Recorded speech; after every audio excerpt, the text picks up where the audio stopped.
Hello and welcome. My name is Alan and we are back. This time with what was meant to be Thursday's video for the Spooktober.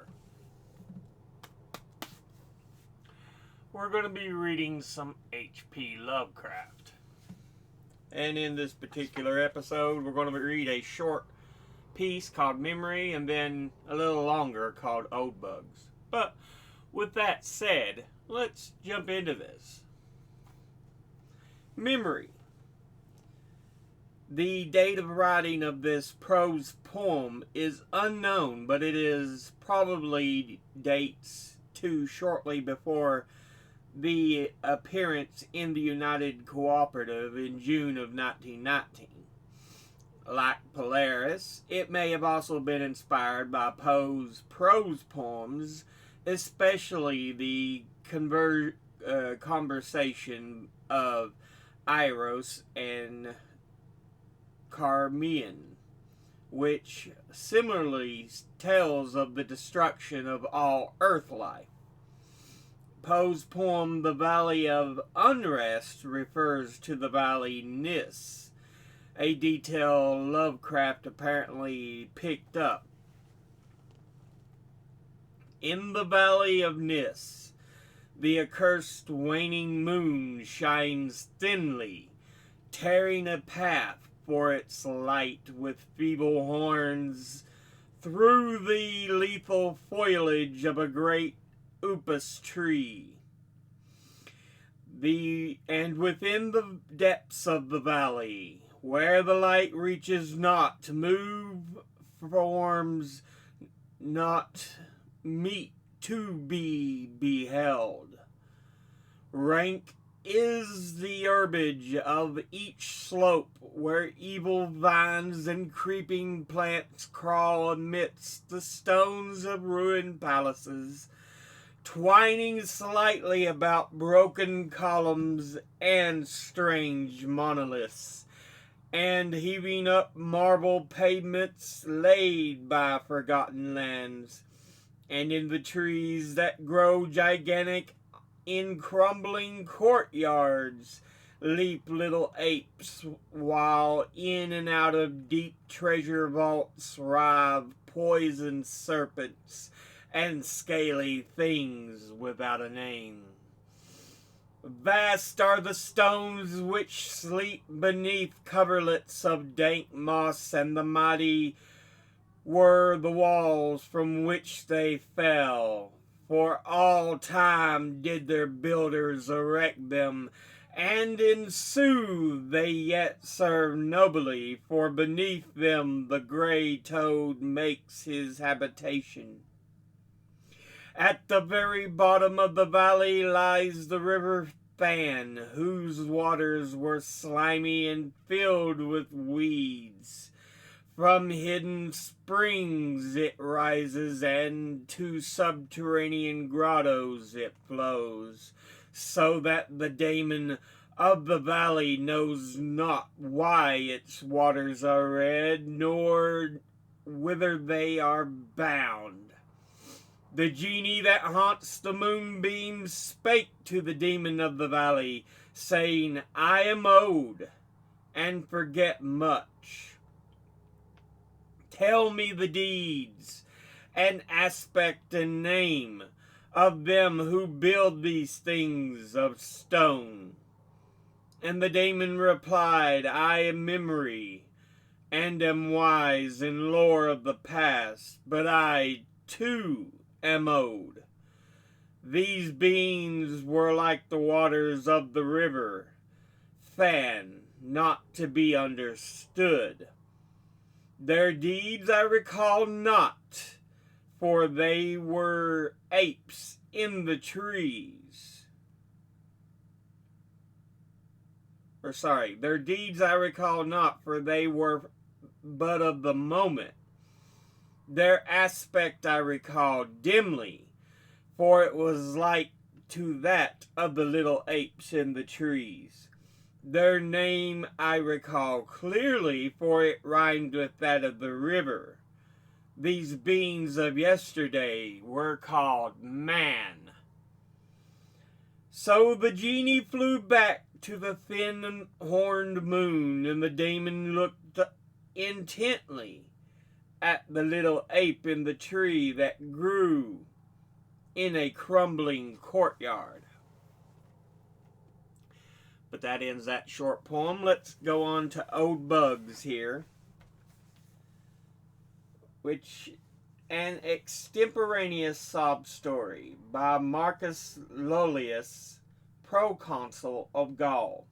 This delightful comic tale was written specifically for Lovecraft's young friend Alfred Galpin, probably in the summer or early fall of 1919, as Galpin had expressed the desire to experience alcohol before Prohibition went into effect in July 4th of 1919.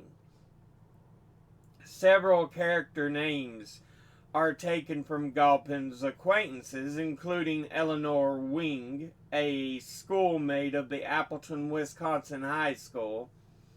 Galpin notes that at the end of the story, Lovecraft has added the following note: "How will you be good?"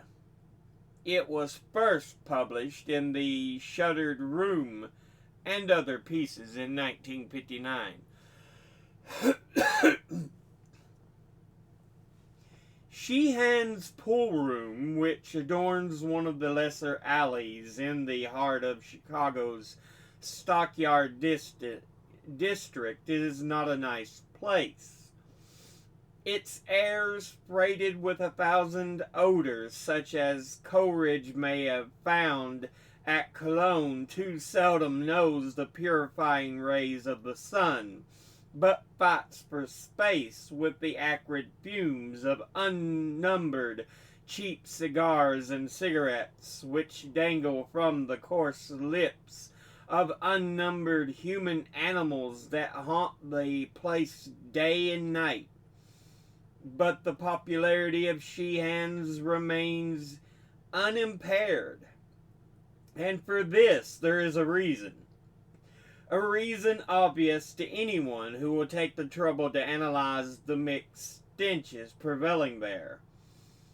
Over and above the fumes and sickening closeness rises an aroma once familiar throughout the land, but now happily banished to the back streets of life by the edict of the benevolent government, the aroma of strong, wicked whiskey, a precocious kind of forbidden fruit, indeed, in this year of grace 1950.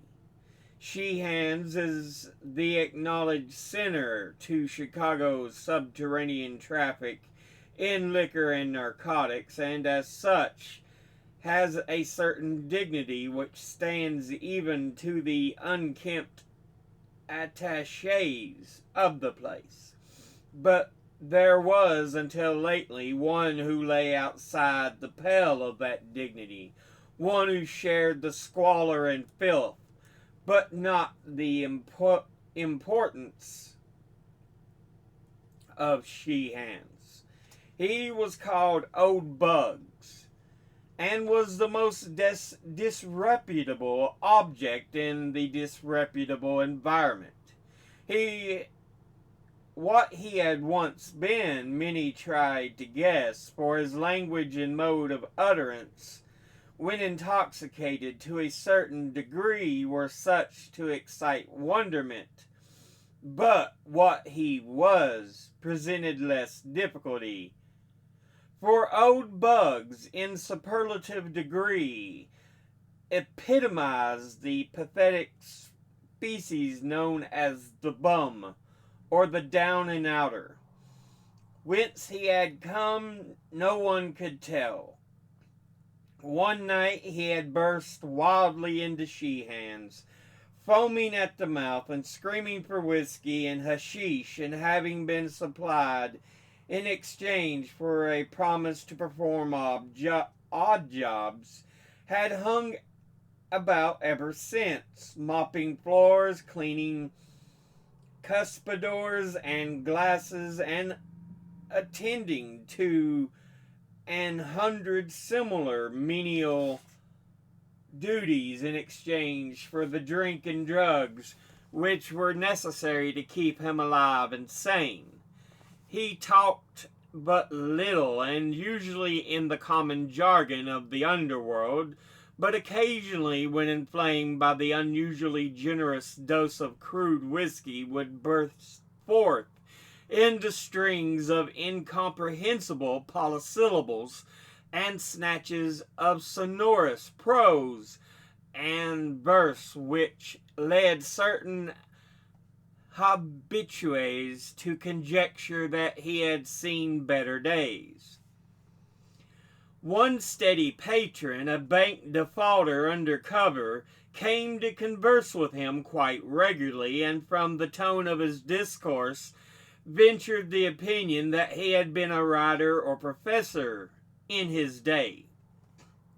But the only tangible clue to Old Bug's past was a faded photograph which he constantly carried about with him, the photograph of a young woman of noble and beautiful features.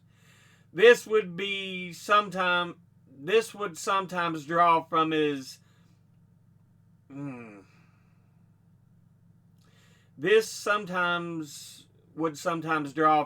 tattered pocket, carefully unwrapped from the covering of tissue paper, and gaze upon it for hours with an expression of ineffable sadness and tenderness.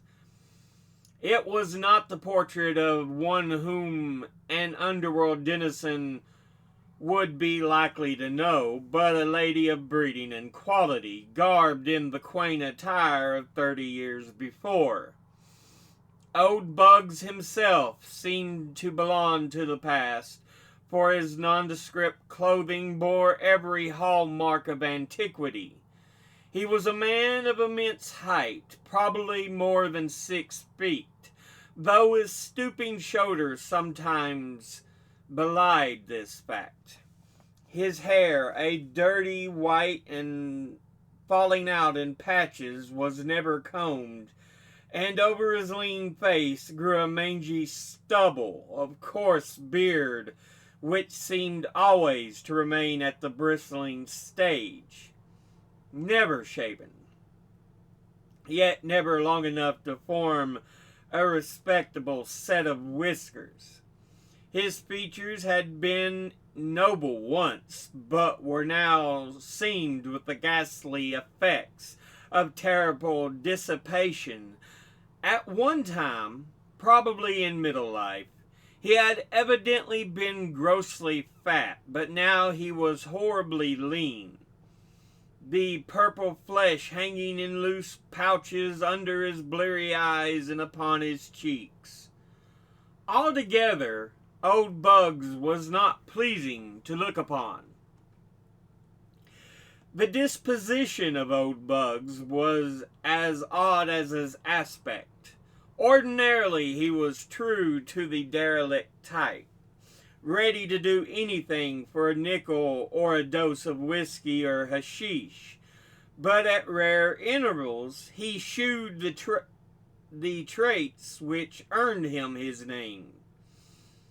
Then he would try to straighten up, and a certain fire would creep into the sunken eyes. His demeanor would assume the unwonted grace and even dignity, and the sodden creatures around him would sense something of superiority, something which made them less ready to give the usual kicks and cuffs to the poor butt and fudge.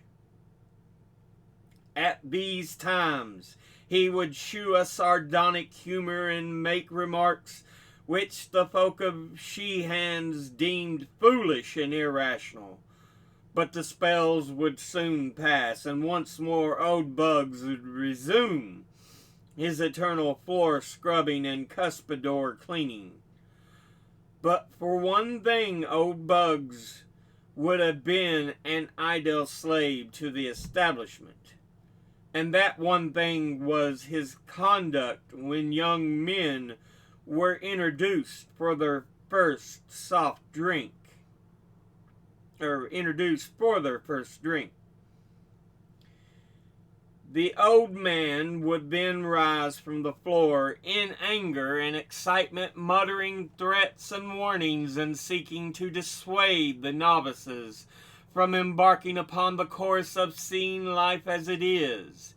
He would sputter and fume, exploding into sesquipedalian admonitions and strange oaths, and animated by the frightful earnestness which brought a shudder to more than one drug-racked mind in the crowded room. But after a time his alcohol-enfeebled brain would wander from one subject, and with a foolish grin he would turn once more to his mop or cleaning rag. I do not think that many of Sheehan's regular patrons will ever forget the day that young Alfred Trevor came. He was rather a fine, a rich and high-spirited youth, who would go the limit in anything he undertook. At least that was the verdict of Pete Schultz, Sheehan's runner, who had come across the boy at Lawrence College in the small town of Appleton, Wisconsin. Trevor was the son of prominent parents in Appleton.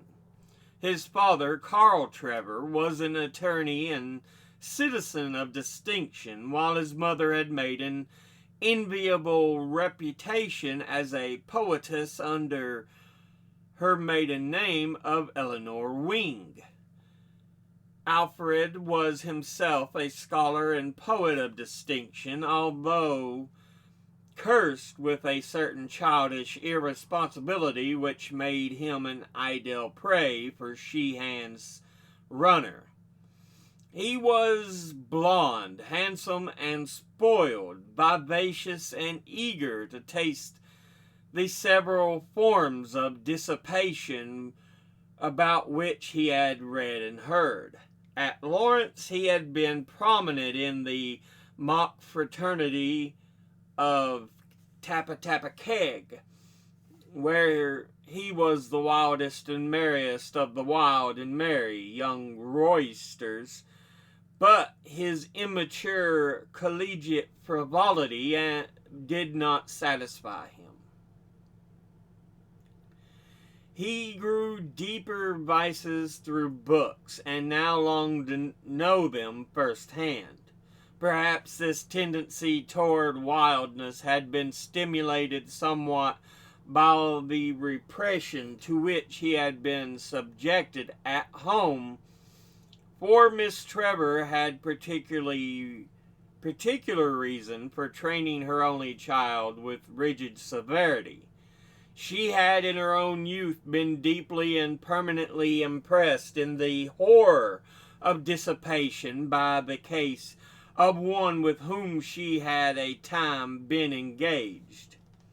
Young Galpin, the fiancé in question, had been one of Appleton's most remarkable sons, attaining distinction as a boy through the wonderful mentality. He won vast fame at the University of Wisconsin, and at the age of 23, returned to Appleton to take up the professorship at Lawrence and to slip a diamond upon the finger of Appleton's fairest and most brilliant daughter. For a season, all went happily, till without warning the storm burst. Evil habits, dating from a first drink taken years before in woodland seclusion, made themselves manifest in the young professor, and only by a hurried resignation did he escape a nasty prosecution for injury to the habits and morals of the pupils under his charge. His engagement broken, Galpin moved east to begin life anew, but before long Appletonians heard of his dismissal in disgrace from the New York University, where he had attained his instructorship in English. Galpin now devoted his time to the library and lecture platform, preparing volumes and speeches on various subjects connected with Bell's letters, and always shewing a genius so remarkable that it seemed as if the public must sometime pardon him for his past mistakes. His impassioned lectures in defense of Villon, Poe, Verlaine, and Oscar Wilde were applied to himself as well, and in the short Indian summer of his glory were the talk of a renewed entanglement at a certain cultured home on Park Avenue. But then the blow fell, a final disgrace compared to which the others had been as nothing shattered the illusions of those who had come to believe in Galpin's reform, and the young man abandoned his name and disappeared from public view. Rumor now and then associated him with a certain Consul Hastings, whose work for the stage and motion picture companies attracted a certain degree of attention because of its scholarly breadth and depth. But Hastings soon disappeared from the public eye, and Galpin became only a name for parents to quote in warning accents. Eleanor Wing soon celebrated her marriage to Carl Trevor, a rising young lawyer, and her former admirer retained only enough memory to dictate the naming of her only son and the moral guidance of that handsome and headstrong youth. Now, in spite of that guidance, Alfred Trevor was at Sheehan's and about to take his first drink. "Boss," cried Schultz, as he entered the vile-smelling room and the young victim, "meet my friend Al Trevor, best little sport up at Lawrence. That's in Appleton, Wisconsin, you know. Some swell guy, too. His father's a big corporation lawyer up in Hisburg, and his mother some literary genius. He wants to see life as she is. Wants to know what the real lightning juice tastes like. So just remember, he's me friend and treat him right." As the names Trevor, Lawrence, and Appleton fell on the air, the loafers seemed to sense something unusual. Perhaps it was only some sound connected to the clicking balls of the pool tables and the rattling glasses that were brought from the cryptic regions in the rear. Perhaps only that, plus some strange rustling of the dirty draperies at the one dingy window. But many thought that someone in the room had gritted his teeth and drawn a very sharp breath. "Glad to know you, Sheehan," said Trevor in a quiet, well-bred tone. "This is my first experience in a place like this, but I am a student of life, and I don't want to miss any experience. There's poetry in this sort of thing, you know. Or perhaps you don't know, but it's all the same." "Young feller," responded the proprietor, "you come to the right place to see life. We got all kinds here. Real life and a good time. The damn government can't try to make folks good if it wants to, but it can't stop a feller from hitting her up when he feels like it. What do you want, feller? Booze, coke, or some other sort of dope? You can't ask for nothing we ain't got. Habitués say that this is the point they noticed a cessation at the regular monotonous strokes of the mop. I want whiskey, good old-fashioned rye, exclaimed Trevor enthusiastically. I'll tell you, I'm good and tired of water after reading of the merry bouts fellows used to have in the old days. I can't read an anacreontic without watering at the mouth, and it's something a lot stronger than water that my mouth waters for. Anacreonic. What in hell's that? Several hangers on, looking up at the young man, went slightly beyond their depth. But the bank defaulter under cover explained to them that the Anacreon was a gay old dog who lived many years ago and wrote about the fun he had when all the world was just like she-hands. Let me see, Trevor, continued the defaulter. Didn't Schultz say your mother is a literary person too? Yes, damn it, replied Trevor, but nothing like the old Tayin. She's one of those dull, eternal moralizers that try to take all the joy out of life. Namby-pamby sort. Ever heard of her? She writes under her maiden name of Eleanor Wing. Here it was that old Bugs dropped his mop. Well, here's your stuff, announced Sheehan jovially as a tray of bottles and glasses was wheeled into the room. Good old rye, and as fiery as you can find anywheres in Shy. The youth's eyes glistened and his nostrils curled, and the fumes of his brownish fluid which an attendant was pouring for him. It repelled him horribly and revolted all his inherited delicacy. But his determination to taste life as the full remained with him, and he maintained a bold front. But before his resolution was put up to the test, the unexpected intervened.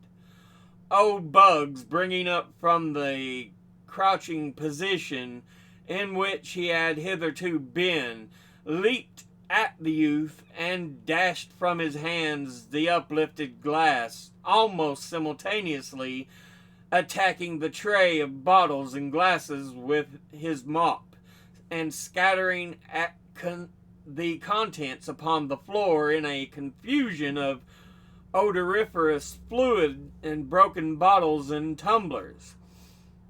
Numbers of men, or things which had been men, dropped to the floor and began lapping at the puddles of spilled liquor, but most remained immovable, watching the unprecedented actions of the barroom drudge and derelict.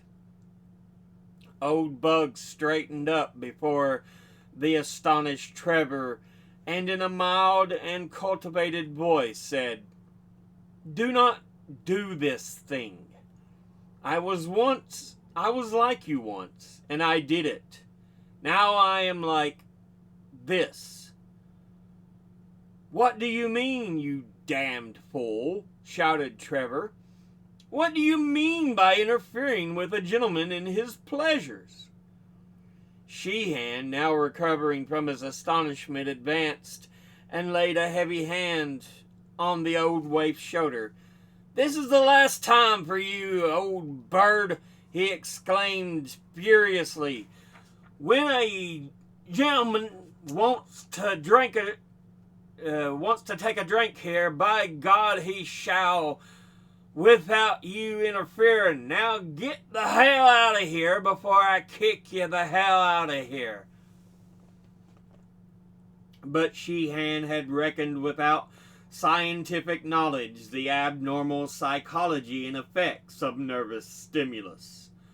Old Bugs, obtaining a firmer hold on the mop, began to wield it like a javelin of a Macedonian hoplite, and soon cleared a considerable space around himself, meanwhile shouting various disconnected bits of quotation, among which was the prominently repeated, "The sons of Belial, blown with insolence and wine."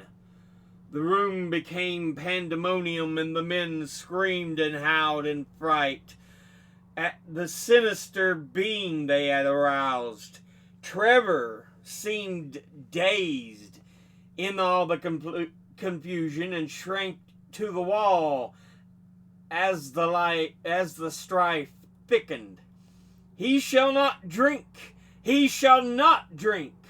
thus roared old Bugs, as he seemed to run out of or rise above quotations. Policemen appeared at the door, attracted by the noise, but for a time they made no move to intervene. Trevor, now thoroughly terrified and cured forever of his desire to see life via the vice route, edged closer to the blue-coated newcomers. Could he but escape and catch a train for Appleton, he reflected, he could consider his education and dissipation quite complete. Then suddenly old Bugs ceased to wield this javelin and stopped still, drawing himself up more erectly than any denizen of the place had ever seen him before. "Abbe Caesar Moriturius te saluto," he shouted, and dropped to the whiskey-reeking floor, never to rise again. Subsequent impressions will point leave of mine to the young Trevor. The picture is blurred but ineradicable. Policemen plowed away through the crowd, questioning everyone closely, both about the incident and the dead figure on the floor. Sheehan especially did they ply with inquiries, yet without eliciting any information of value concerning old Bugs. Then the bank defaulter remembered this picture and suggested that it be viewed and filed for identification at police headquarters. An officer bent reluctantly over the loathsome glassy-eyed form and found the tissue-wrapped cardboard which he had passed around among others. "Some chicken," leered a drunken man from as he viewed the beautiful face. But those who were sober did not leer, looking with respect at the abashment, at the delicate and spiritual features. No one seemed able to place the subject, and all wondered that the drug-degraded derelict should have such a portrait at his possession. That is, all but the bank defaulter, who was meanwhile eyeing the intruding bluecoats rather uneasily. He had seen a little deeper beneath old Bugs' mask of utter degradation. Then the picture was passed to Trevor, and a change came over the youth. After the first start, he replaced the tissue wrapping round the portrait as if to shield it from the sordidness of the place. Then he gazed long and searchingly at the figure on the floor, noting its great height and aristocratic cast of features which seemed to appear now that the wretched flame of life had flickered out. "No," he said hastily as the question was put to him. He he did not know the subject of the picture. It was so old, he added, that no one now could be expected to recognize it. But Alfred Trevor did not speak the truth, as many guessed when he offered to take charge of the body and secure its internment in Appleton. Over the library mantel in his home hung the exact replica of that picture, and all his life he had known and loved its original, for the gentle and noble features were those of his own mother.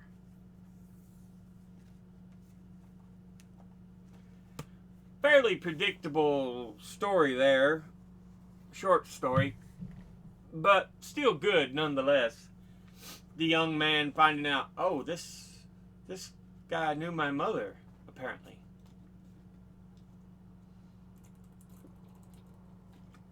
In another life. Which more than likely means old Bugs knew of Alfred Trevor and was trying to keep him from going down the same bad road he went down. And apparently the mother still had so much affection for Alfred, who she had left, that she named her own son Alfred. So yeah, old Bugs was her former husband, who had fell into such troublesome times.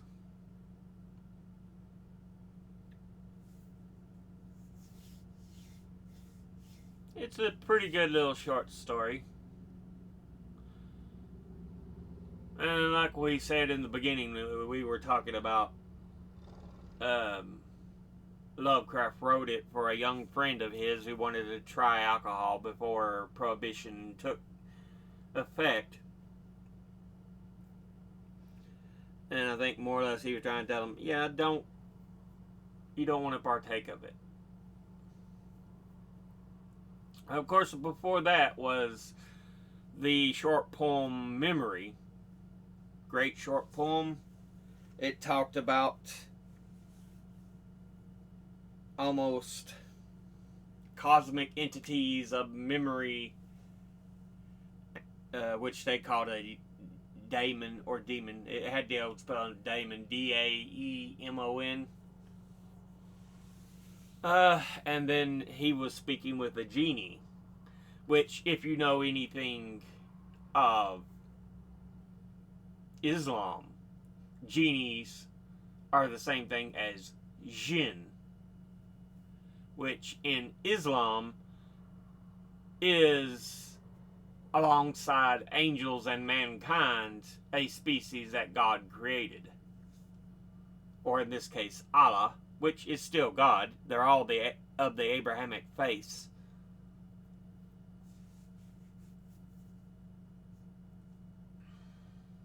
But yeah.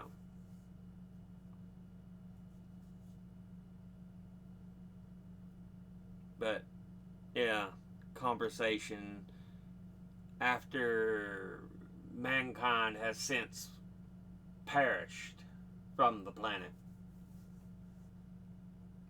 In Memory and Old Bugs, nice little tale of careful with vices. What would be the next story? The Transition of Juan Romero. It's another little short story, just a few pages in length. Oh yeah. But that's been Old Bugs in Memory. Let's go ahead and end this episode here. As always, educate thyself, think, read, study, learn. Someone tells you something, you have trouble believing, ask them to cite their sources. Although I have no sources to cite here, as it's just been a reading from the book. Thank you all for watching. I'll see you all in the next one. Until then, later.